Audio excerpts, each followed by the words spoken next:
Как попасть в январе на классы? Я на Академичке буду проводить мастер-класс. Записаться можно на сайте. Заходите, там можно оставить заявку. Либо напишите мне на WhatsApp, я вас добавлю в группу. В Телеграме тоже можете написать под видео комментарий. Вячеслав, караул, я опять чувствую себя бездарью. Вот недавно почувствовала, что талантлива, а теперь что делать? Я Неля. Неля, но это нормально, это свидетельствует о том, что вы больше стали замечать. К этому состоянию нужно привыкнуть, оно будет долго продолжаться, потому что рост будет происходить все время, и через какое-то время вы же подрастаете, по-другому видите, по-другому начинаете писать, и то, что вы делали до этого, вам кажется бездарным. Это абсолютно нормально. Согласитесь с этим и работайте дальше с удвоенной силой. Я прочту небольшую цитату из письма своему другу Клода Мане 21 июля 1890 года. «Я в самом мрачном настроении, живопись мне опостылила, право она приносит только муки, не ждите от меня новых работ, все, что я сделал, уничтожено, соскоблено, продырявлено. Вы не представляете, какая отвратительная погода стоит у нас». Ну, тут про погоду, у него был, что там, ревматизм. И в конце он пишет, что какая идиотская жизнь, но хватит жаловаться, приезжайте поскорее меня навестить, ваш друг. Представляете, Клод Мане в таком состоянии депрессии, ощущая себя ничтожеством, соскоблено, уничтожено, продырявлено. То есть это абсолютно рядовое, это обычное явление, когда мы чувствуем, что вот, ничего не получается, ничего не идет, я бездарь. Нормально работать, только труд и новые проекты, новые открытия смогут победить, выйти из этого состояния. Иначе, просто лежать и что тогда? Плевать в потолок, либо в петлю. Это не выход. Будет новое перерождение и те же задачи. Мне сказали, что у меня может быть какая-то проблема. YouTube отражает юзеры, пишет, имена перестал отражать. Я обновил мой, Google Chrome, антивирус нет, потому что в планшете тоже так же отражается. Это какая-то странность. Не моя проблема, поскольку и в телефоне также. Юзеры пошли. Ну и ладно. Так что давайте привыкнем к этому. Юзеры, K, Q и чего-то. Вячеслав, как вы относитесь к цифровой живописи? Почему она зачастую ощущается мертвой? Может ли она заменить традиционную живопись? Недавно услышал, что если бы Леонардо жил в наше время, то он обязательно занялся NFT, по-моему, называется, какие-то там штучки там рисуют, зарабатывают большие деньги. Кто в этом силен, напишите, давайте все настроимся на эту и NFT. Ядрёна вошь, что же делать? То есть этот кто-то, кто говорил о Леонарде, какой-то искусствовед, он подчеркнул, что художник всегда на волне времени. Он в ногу со временем, даже опережая его, идет. И революционно настроенные художники в смысле открытий, в смысле прорыва могут, конечно, чувствуя дух времени, использовать эту энергию, чтобы на этой волне прокатиться и быть первым. Я нормально отношусь к любому виду живописи, к цифровой тоже, потому что я видел работы одного художника цифрового, блестящее видение тона. Все дело в тоне. И композиции, конечно. И умение рисовать. Здесь даже нет умения рисовать, потому что он только тоном работает. Фотография берется, и начинает она обрабатываться.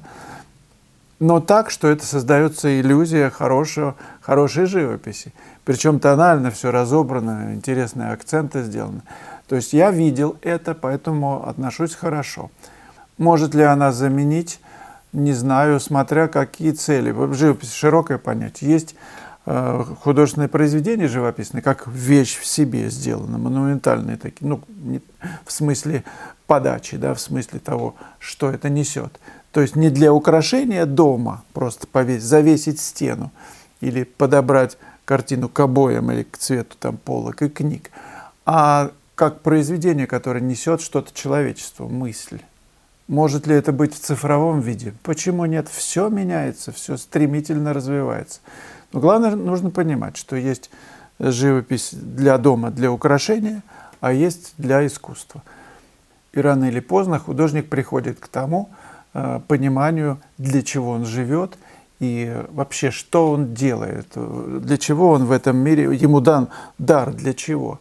Чтобы просто цветы рисовать или пейзажи, и все, или есть что-то другое, что его сильно вот подвигает делать произведения какие-то значимые, с посылом человечеству. Если есть идея, что сказать, это может быть и пейзаж, но как он выполнен, что он с собой несет, может быть, там какая-то идея. Один импрессионист сказал, мне очень нравится эта фраза, что я не отражаю мир, каким вот я его вижу.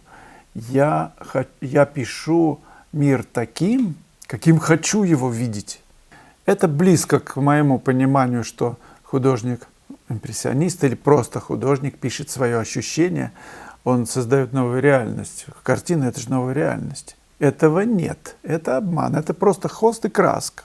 Но мы через это окно проникаем куда-то в неведомое, мы можем измениться, мы просто рождаемся заново, нам это нужно, художнику это нужно, создать эту новую реальность.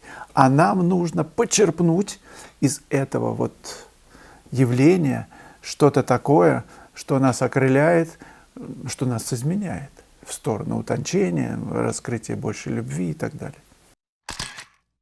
Artist Painting, 2 вопроса не по живописи, но очень интересно узнать ответ. Какие ваши любимые блюда и напитки? Хо-хо. А также, какая музыка вам нравится больше всего и что слушаете?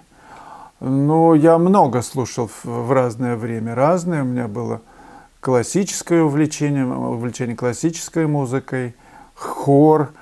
У меня было увлечение медитативной музыкой, мантрами. Это продолжалось долго. И чем дальше, тем больше я люблю слушать то, что происходит. Вот тишину, что называется. Ну, то есть вот без музыки. Мир настолько... Это своя музыка. Вот эта каждодневная тишина. В этой тишине что-то звучит. Часы тикают, там дети кричат, птица и так далее. Вот это меня больше... меня сильнее трогает, возвращает к себе, вот в этот мир тишины, он мне близок. Блюда, напитки. Напитки. Если горячительные, водка как-то не очень, хотя раньше нормально, а сейчас вообще нет.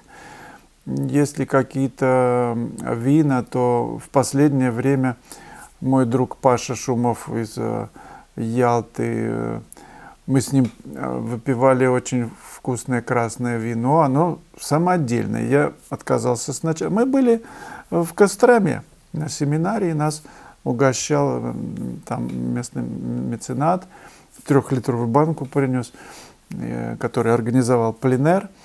И я думаю, ну, какое-то самодельное вино. Я отказался пить, а потом смотрю, Павел покачал. А он ценитель, он сам делает вино.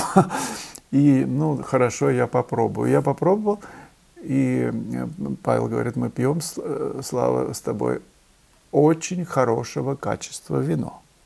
И я стал исследовать этот вопрос. И мне, ну, «Черный доктор» вот из этой области, я сладенькое люблю.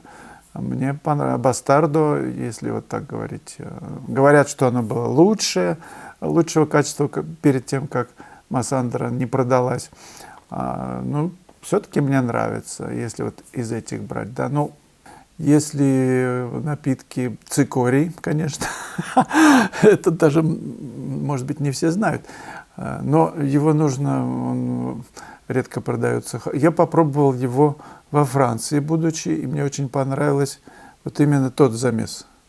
Здесь я не находил, сейчас стали появляться хорошего качества. Сочетание, там какой-то кофе добавляют, и еще цикорий 30%, что-то там намешано, но не оставляет постэффекта такого неприятного. Ну, из еды я просто ем. Одна знакомая сказала, что я никогда не видела, чтобы так наслаждались едой.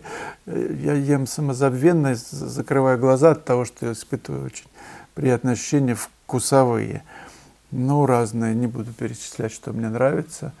Главное, вот это вот ощущение вкуса, оно тоже у меня изменилось, и очень приятно, когда хорошо приготовлено. Друзья, лайки, комментарии, вопросы, пожалуйста, задавайте. Ну а лайк поставить нетрудно, а мне это поможет в развитии канала. 42-й урок я записывал на академической даче имени Репина. Зимний мотив. Мягкая зима он называется. Писать зимой – это всегда удовольствие. Тем более, когда действительно легкий морозец. Ну, там градуса 3, 4, 5. И самая большая награда, когда солнечный день. Нам повезло. Я проводил класс на академичке и записал этот урок. Мотив простой. Дело потихонечку к вечеру. Состояние такое, когда в небе появляется желтизна, и найти отношение неба к лучу солнца на снегу, сравнить тональное отношение снега в тени, в полутени с небом, в светлых его местах и в таких в полутеневых местах, задача не из легких. Вроде бы просто. Деревья на заднем плане, деревья на переднем, домик Репина. О том, как ведется работа, как выстраивать эти отношения, этот урок. Как не впасть в детали, как обобщать, как мыслить целостно. Я думаю, что он будет вам полезен. 42-й урок. Мягкая зима.